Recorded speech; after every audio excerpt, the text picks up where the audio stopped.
बिस्मिल्लाहिर्रहमानिर्रहीम। अस्सलाम वालेकुम नाज़रीन। आज की इस वीडियो में हम बात करेंगे आँखों की तेज़ी से फैलती हुई इन्फेक्शन आई फ्लू के बारे में। आई फ्लू को वायरल कंजक्टिविटिस और पिंक आई भी कहते हैं। कुछ लोग इसे आशोब चश्म, आँखें आना, वायरल फ्लू और आई फ्लू का नाम भी देते हैं। ये बीमारी कोई नई बीमारी नहीं है, लेकिन जिस तेज़ी से आज ये फैल रही है, इसके लिए इसके बारे में जानना बहुत ज़रूरी है। इसके बारे में जानना इसलिए भी ज़रूरी है कि ये बीमारी एक इंसान से दूसरे इंसान में बड़ी तेज़ी के साथ फैलती है। हमारी जो आँख है, इसके अंदर जो सफ़ेद हमारी आँख का जो हिस्सा है, इसके अंदर एक पतली सी लेयर होती है, तह होती है, जिसका नाम है कंजक्टिवा। दरअसल उसकी इन्फेक्शन का नाम है।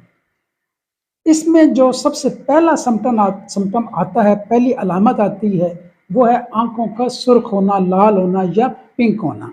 इसके अलावा आँखें चिपक सकती हैं, आँखें दुखती हैं, आँखों से पानी आ सकता है, आँखों में जलन हो सकती है। इसलिए अलामात के मुताबिक ही अपने डॉक्टर के मशवरे के मुताबिक इसका ट्रीटमेंट करना चाहिए। खुद से ट्रीटमेंट करने से गुरेज करें या आँखों में कोई भी कतरे या दवाई डालने से गुरेज करें। इसके इलाज की तरफ आते हैं। सबसे पहले चंद एहतियाती तदाबीर हैं जो इलाज के साथ करना इंतहाई ज़रूरी हैं। उनमें सबसे पहले तो आप अपने हाथों का कांटेक्ट आँखों से न करें, यानी आँखों को जो है अपने हाथों से न छुएँ, अपने हाथों को आँखों से दूर रखें। नंबर 2 जो है, अपना तौलिया, साबुन, आई मेकअप और आँखों के कतरे वगैरह जो है वो दूसरे से शेयर बिल्कुल न करें। अपने हाथों को साबुन से बार बार धोएं और अपने ग्लासेस ऐनक लगाते वक्त उसकी अच्छे तरीके से हाइजीन का ख्याल रखें, साफ़ कर लें। बाहर निकलते हुए सन ग्लासेस जो है वो ज़रूर लगाएं। अब इसके हम होम्योपैथिक ट्रीटमेंट की तरफ आते हैं।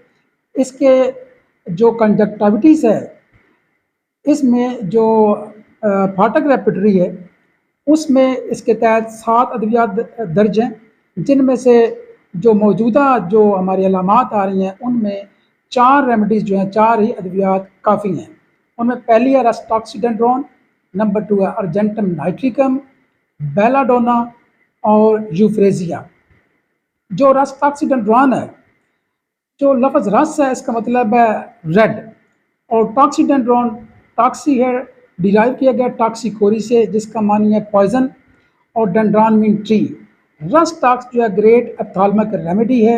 इसके अंदर आँखें जो है वो सूजी होती हैं और आँखें दर्द करती हैं, आँखों से पानी आता है और आँखें सुर्ख होती हैं। तो इन अलामात के तहत आप इस रस टॉक्स को इस्तेमाल कर सकते हैं।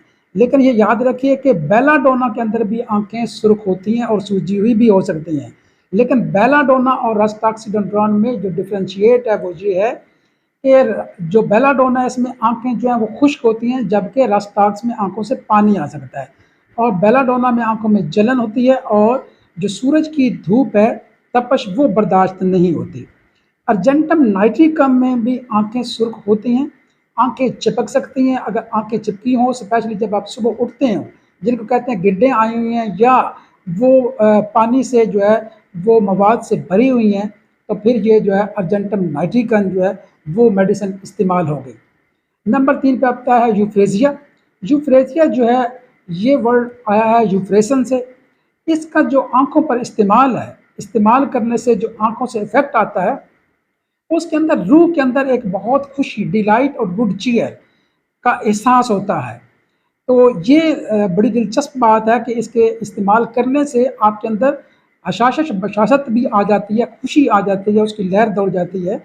इसकी जो अलामात हैं, होम्योपैथिक अलामात जिनके तहत ये इस्तेमाल की जा सकती है, उनमें गाढ़ा पीला मवाद, एक्रेड थिक डिस्चार्ज जो है वो होता है आँखों से, और आँखों से कंटिन्यूअस लगातार मसलसल पानी जो है वो आ सकता है और आँखें जो बहती हैं, और दूसरी अलामात भी साथ होती हैं। तो ये जो यूफ्रेजिया इन अलामात में, जिसमें आँखों से लगातार पानी बह रहा हो और आँखों से पीला गाढ़ा मवाद खारिज हो रहा हो, तो आपने जो रेमेडी इस्तेमाल करनी है वो यूफ्रेजिया होगी।